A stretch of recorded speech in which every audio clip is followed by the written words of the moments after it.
How to take notes like a pro. Step 1, handwritten beats typing.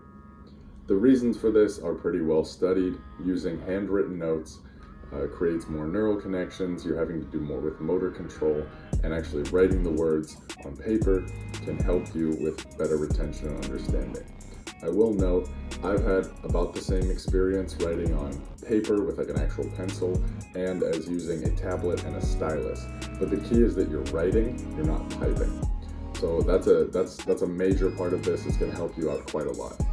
What most of your peers are going to do is download the PDF from the professor, have all the slides in front of them, and then they're just going to take little notes and annotations.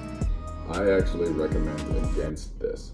And the reason is that most of the time, the slide contains the main information, and then your teacher's just adding little notes and things to remember about it.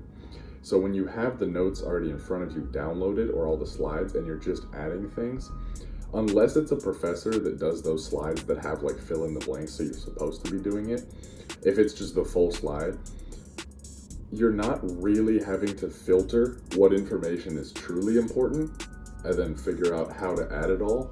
It's already there for you, and so you're just adding the little particulars and exceptions.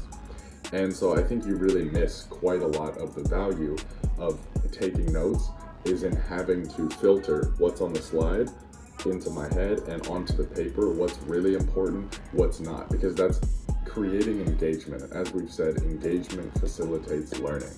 People are also really worried about how much more time this takes. You'll figure out your own shorthand. Use one that can help you out.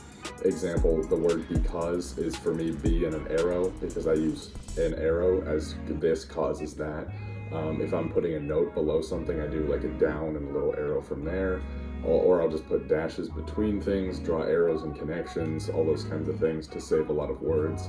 I use that squiggle symbol instead of an and. With is W slash, without is W slash O, that kind of thing. Also, per topic, you'll start coming up with abbreviations. Like if you're learning about amino acids and the whole section's on amino acids, you can just start writing AA and you'll know what you mean. So use those, that'll save a lot of time. The other thing is people are like, oh, what if the professor's moving quick and if I don't have the slides, then I miss something? Ask one of your classmates. There have been so many times professor moves a little too quick, I didn't finish my drawing, I didn't get something, and I'm like, yo, can you go back a slide? They go up, I write it down, they move back on.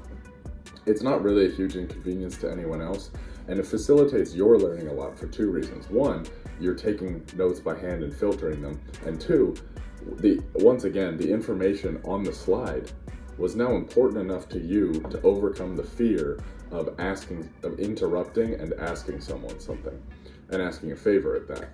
So it'll help you remember it more. Next, draw lots of pictures. I can't tell you how many times I use pictures and diagrams to really understand something, how many times I couldn't tell you the outcome of a reaction from OChem, but I can draw through it and then get to the outcome, because pictures help make things make sense. They just do. Our brains often don't understand things in totally prose. Having visuals helps quite a lot, because think about how much of the world and how much of our intake of the world is visual. So draw a lot of pictures, use that to your advantage, and don't be afraid to take notes differently than your classmates if it's going to help you out. And that's all in this video. I'm ProGain Knowledge. I will see you guys later. Hope you guys learned a lot.